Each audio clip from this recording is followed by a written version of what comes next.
الحق من ربك فلا تكن من الممترين.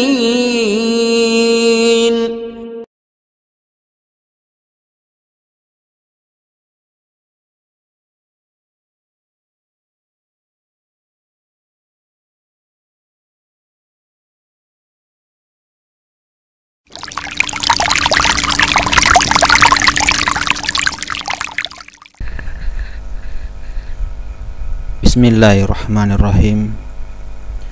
Assalamualaikum warahmatullahi wabarakatuh. Alhamdulillahi rabbil alamin. Wassalatu wassalamu ala rasulillah Muhammadin wa ala alihi wa ashabihi ajma'in. Amma ba'd. Para pemirsa dimanapun Anda berada, Alhamdulillah kita bersua kembali dalam rangka melanjutkan penyampaian bahan renungan kalbu pengantar mencapai pencerahan jiwa, karya Al-Ustadz Insinyur Permadi Alibasha. Kali ini melanjutkan catatan pertama dari arti hidup. Tafakkur atau merenung sebagai jalan masuknya hikmah adalah akan jauh lebih baik bila Nanda menemukan kebenaran dari hasil perenungan sendiri daripada menerima suatu kebenaran dari orang lain. Pepatah Barat mengatakan, I hear, I forget, I see, I know, I do, I understand.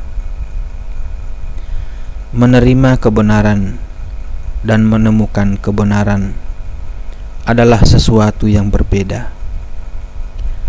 Menerima kebenaran cukuplah dengan bertaklid atau mengikuti, sedangkan menemukan kebenaran hanya akan diperoleh melalui perenungan demi perenungan yang mendalam. Sudah menjadi sunnatullah bahwa kebenaran yang ditemukan sendiri ibarat mata air yang tak pernah kering, sedangkan kebenaran yang kita terima dari manusia ibarat hujan di musim kemarau.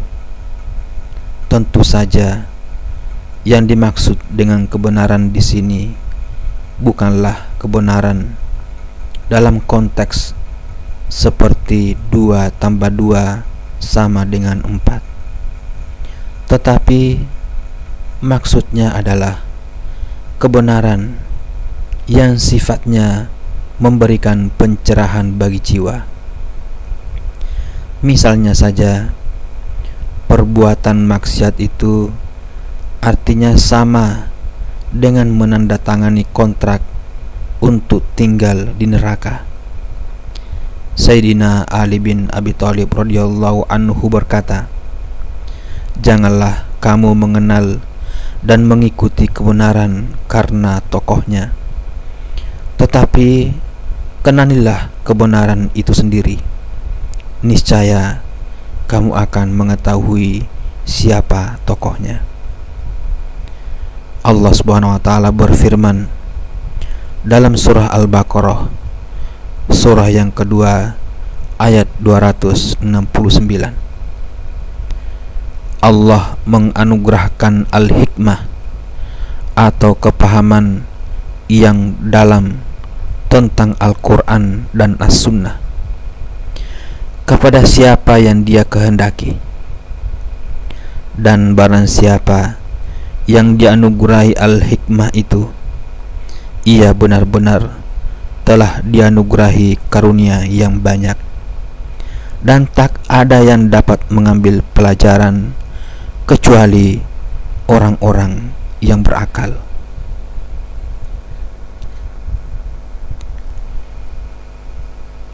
Nasihat Luqman Al-Hakim kepada anaknya, wahai anakku, sesungguhnya hikmah itu menundukkan orang-orang miskin di tempat para raja. Raja sebagai gambaran orang yang tidak pernah susah. Orang miskin pun dapat merasakan bahagia bila memiliki banyak hikmah. Hikmah menggambarkan pencerahan jiwa, yaitu yang akan berfungsi mengendalikan ketentraman. Sebagai contoh, orang yang jiwanya telah tercerahkan bahwa segala yang menimpanya pasti berasal dari keputusan Allah yang Maha Pengasih, Maha Penyayang, yang Maha Adil, maka niscaya ia tidak akan mudah goyah bila ditimpa musibah. Ia akan pasrah, ketentramannya pun tidak terusik. Seperti halnya rezeki, maka hikmah ini hanya diberikan Allah kepada orang-orang yang berusaha untuk mendapatkannya, yaitu orang yang mau menggunakan kemampuan akal dan rasa yang dimilikinya untuk bertafakkur.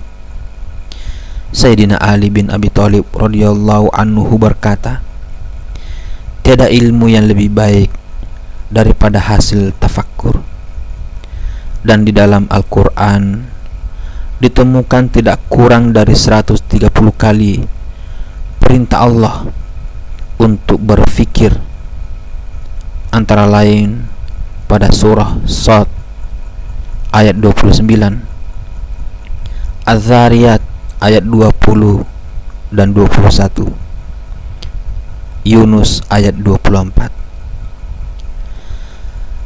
Serta kehinaan akan menimpa orang yang tidak mau berpikir. Lihatlah Quran surat Al-Furqan ayat 44, Quran surat Al-A'raf ayat 179, dan Quran surat Al-Mulk ayat 10. Tafakkur sudah terbukti merupakan pelita hati.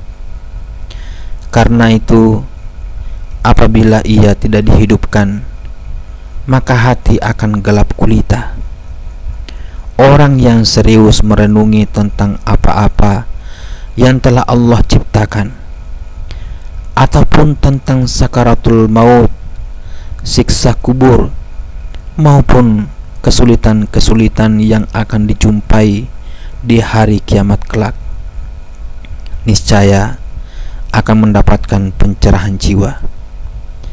Demikian besar keutamaan bertafakkur, sehingga Rasulullah SAW pun pernah bersabda, bertafakkur sejenak lebih baik daripada ibadah 1 tahun.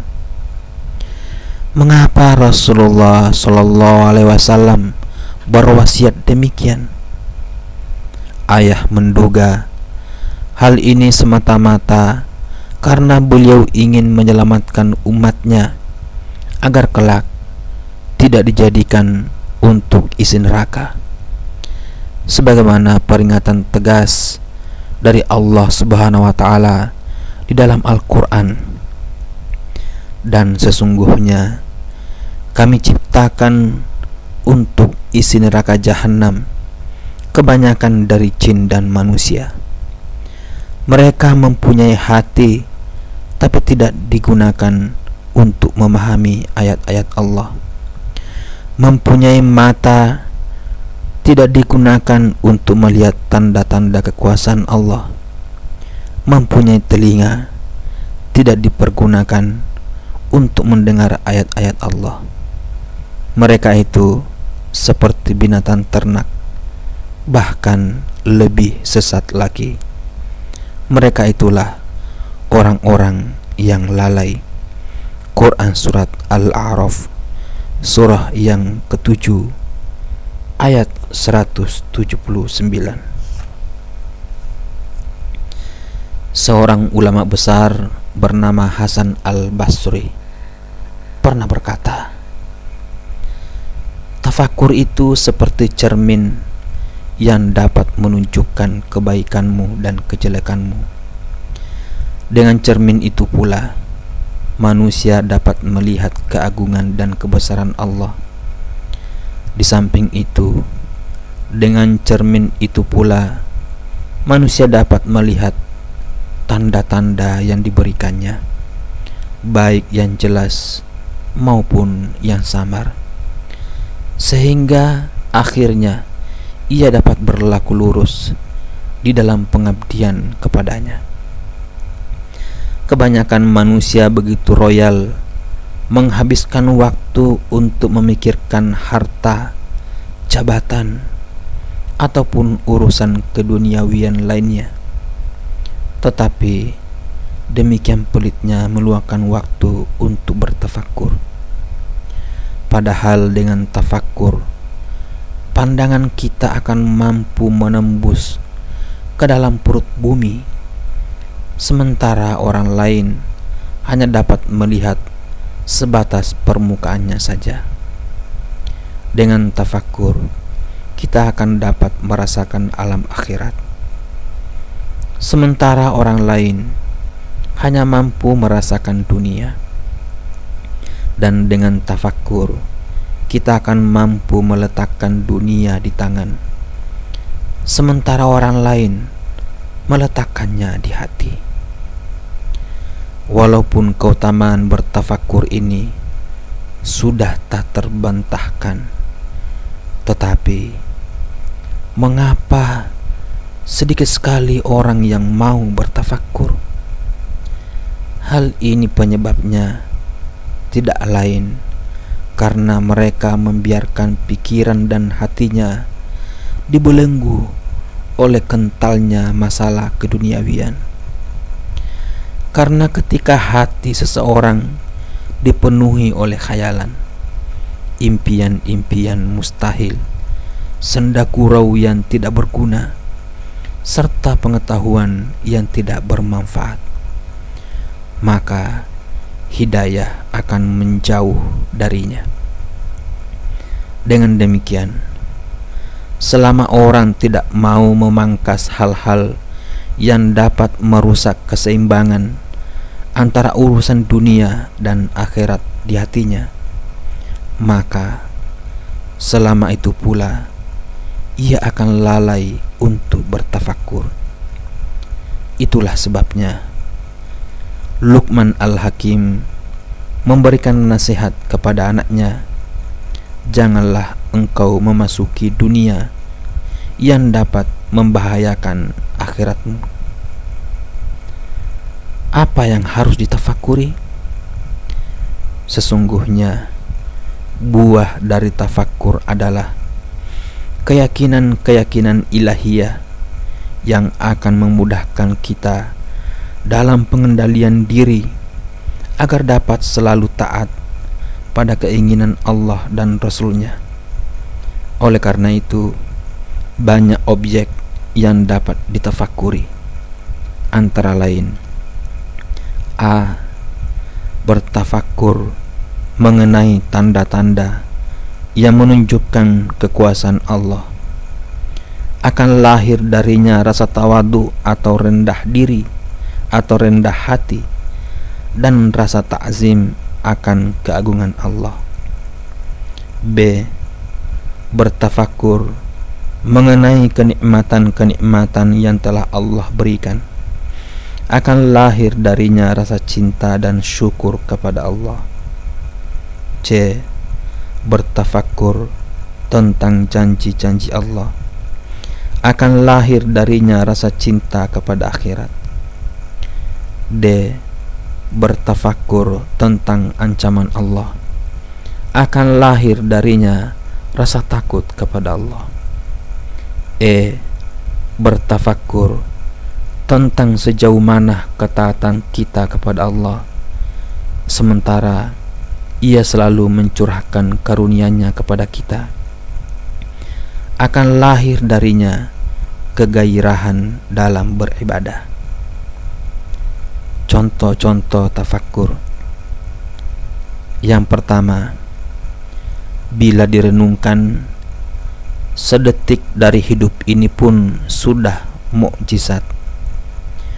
Bagaimana kita bisa bernafas, punya jantung yang berdetak, mata berkedip, telinga yang dapat mendengar, lidah yang dapat merasakan kenikmatan makanan, dan seterusnya. Semuanya sungguh menakjubkan. Ketika gigi kita tanggal 1, kita menjadi susah makan. Ya Allah, gigi 1 hilang begitu susahnya. Sekian tahun engkau berikan gigi itu, baru sekarang disadari artinya ketika dia dicopot. 1 gigi menjadi begitu bernilainya. Lalu bagaimana dengan tangan, hidung, mata, telinga, dan otak? Dengan bertafakur seperti ini, akan timbul rasa malu. Betapa Allah telah memberikan karunia yang sangat banyak, tetapi kita tidak mengabdi kepadanya dengan bersungguh-sungguh. Untuk tafakkur yang agak berat, marilah kita ikuti renungan kekhawatiran seorang manusia yang sadar akan adanya kehidupan setelah kematian. Sesaat setelah rohku berpisah dengan jasad, yaitu ketika aku mulai memasuki alam kehidupan yang baru, apakah aku dapat tersenyum menjumpai malaikat yang memberikan salam kepadaku? 1. Wahai anak Adam, engkaukah yang meninggalkan dunia, atau dunia yang meninggalkanmu? 2. Wahai anak Adam, engkaukah yang merengkuh dunia, atau dunia yang merengkuhmu? 3. Wahai anak Adam, engkaukah yang mematikan dunia, atau dunia yang mematikanmu? Ketika jasadku digeletakkan menunggu untuk dimandikan, mampukah aku tegar menjawab pertanyaan-pertanyaan yang diajukan malaikat kepadaku? 1. Wahai anak Adam, di manakah tubuhmu yang kuat itu? Mengapa kini engkau tidak berdaya? 2. Wahai anak Adam, di manakah lisanmu yang lantang dulu? Mengapa kini engkau terdiam? 3. Wahai anak Adam, di manakah orang-orang yang mengasihimu? Mengapa kini mereka membiarkanmu tergeletak sendirian tanpa daya? Sewaktu mayatku dibaringkan di atas kain kafan, siap dibungkus, mampukah aku menuruti apa yang dikatakan malaikat? Wahai anak Adam, bersiaplah engkau pergi jauh tanpa membawa bekal. Wahai anak Adam, pergilah dari rumahmu dan jangan kembali. Wahai anak Adam, naikilah tandu yang tidak akan pernah engkau nikmati lagi setelah itu. Tatkala jenazahku dipikul di atas keranda, sanggupkah aku bersikap anggun seperti seorang raja yang ditandu prajurit? Ketika malaikat berseru kepadaku, wahai anak Adam, bahagialah engkau apabila engkau termasuk orang-orang yang bertobat. Wahai anak Adam, berbahagialah engkau apabila selama di dunia engkau selalu taat pada perintah Allah dan Rasul-Nya.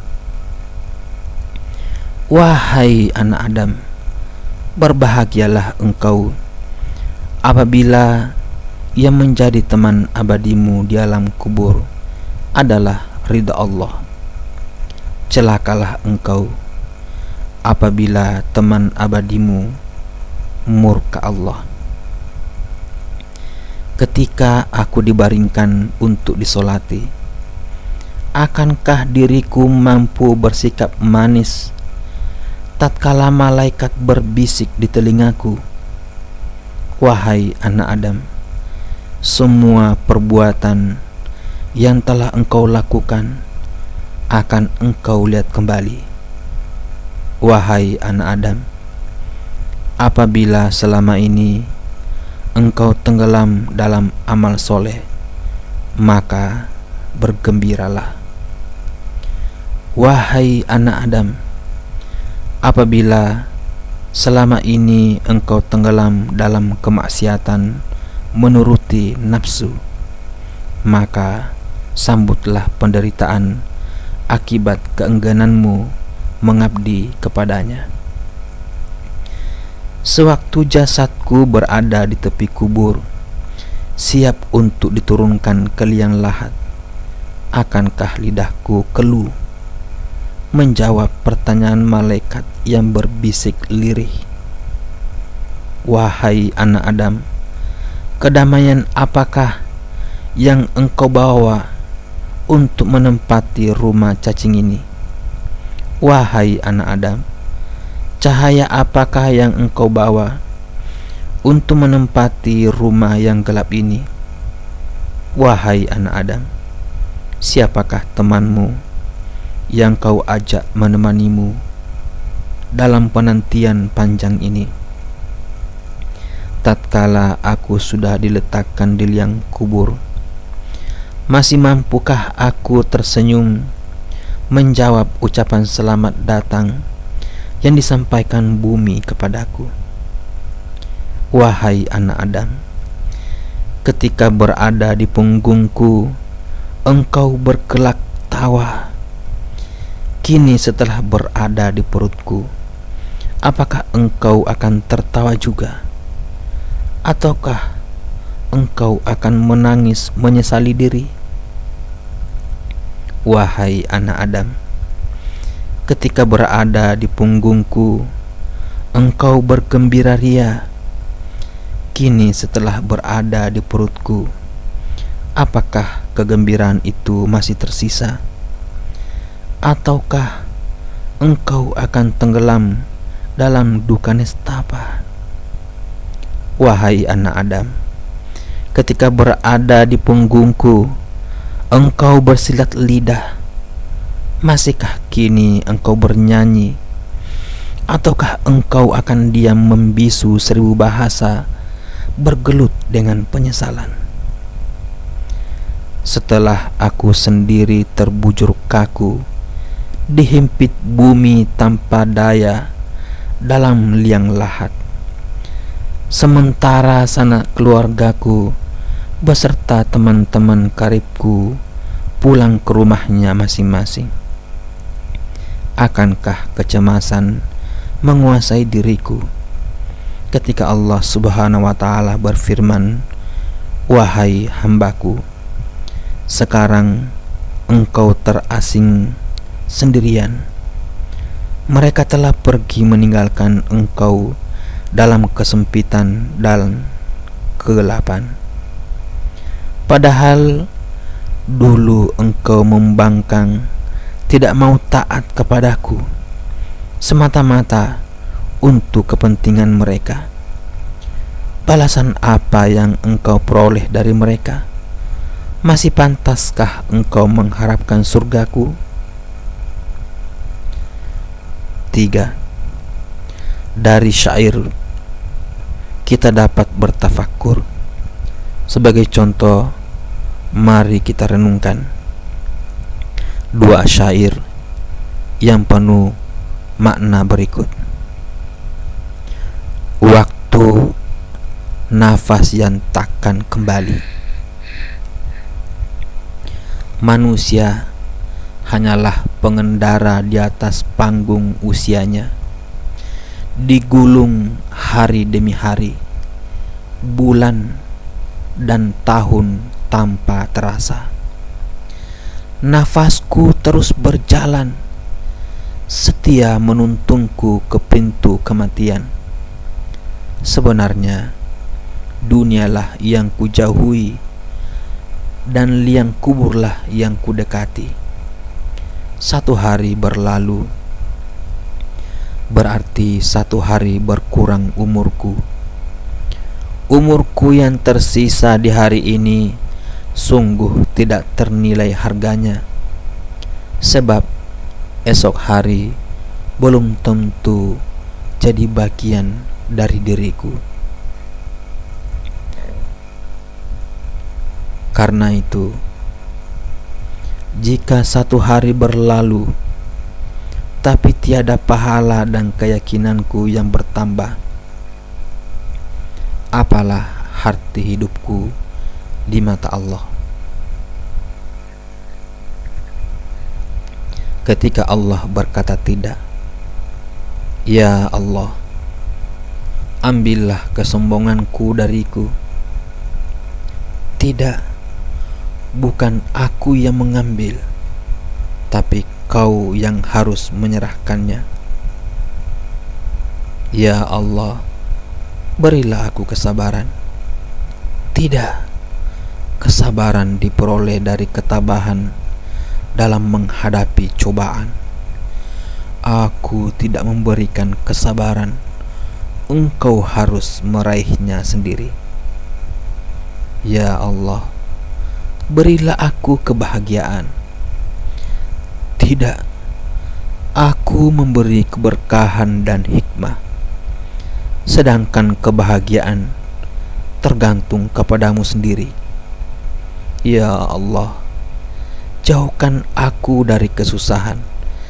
Tidak, penderitaan akan menjauhkanmu dari jerat duniawi dan mendekatkanmu padaku.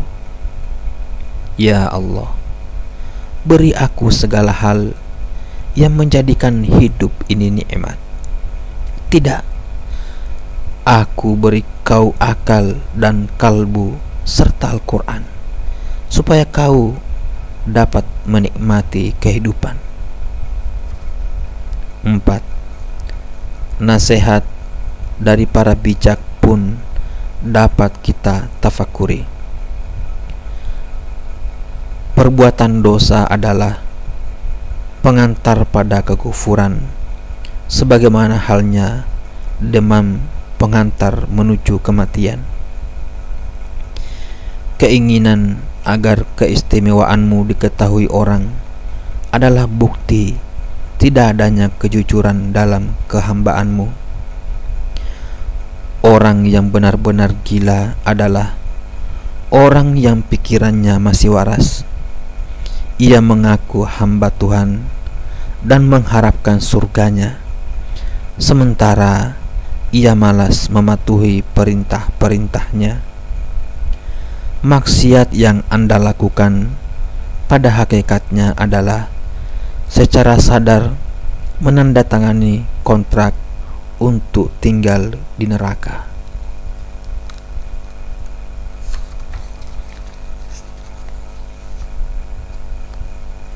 Catatan tambahan: tafakkur atau merenung adalah suatu kegiatan membaca atau iqra, atau mengobservasi kejadian-kejadian atau fenomena dengan menggunakan seluruh potensi yang dimiliki, terutama akal untuk menganalisa dan kalbu untuk merasakan. Produk dari kegiatan tafakkur ini adalah suatu pencerahan, yaitu berupa hikmah atau keyakinan ilahiyah yang mampu memudahkan untuk taat melaksanakan aturan main yang telah ditetapkan Allah dan Rasul-Nya. Ketaatan ini pada gilirannya akan membawa yang bersangkutan menuju apa yang dicita-citakannya, yaitu di dunia bahagia dan di akhirat menempati surga. Rasulullah Shallallahu Alaihi Wasallam bersabda, sebaik-baik yang tertanam di dalam hati adalah keyakinan. Sedangkan keyakinan tidak bisa tertanam hanya melalui mata dan telinga saja, tetapi ia harus dibenamkan ke dalam bawah sadar oleh akal dan kalbu. Pendapat ini sejalan pula dengan pepatah I hear, I forget, I see, I know, I do, I understand. Dengan demikian dapatlah kiranya dimengerti mengapa pengajian agama yang kita ikuti seringkali tidak dapat menambah kekayaan keyakinan kita. Hal ini disebabkan tiada lain karena kita hanya menggunakan mata dan telinga saja, sementara akal untuk menganalisa dan kalbu untuk mencerna kita tinggalkan di rumah. Akal tanpa kalbu menjadikan manusia seperti robot. Fikir tanpa zikir menjadikan manusia seperti setan. Demikian penyampaian materi tentang renungan kalbu, pengantar pencerahan, pengantar mencapai pencerahan jiwa, karya Al-Ustadz Insinyur Permadi Alibasa. Semoga bermanfaat. Billahi taufik wal hidayah. Wassalamualaikum warahmatullahi wabarakatuh.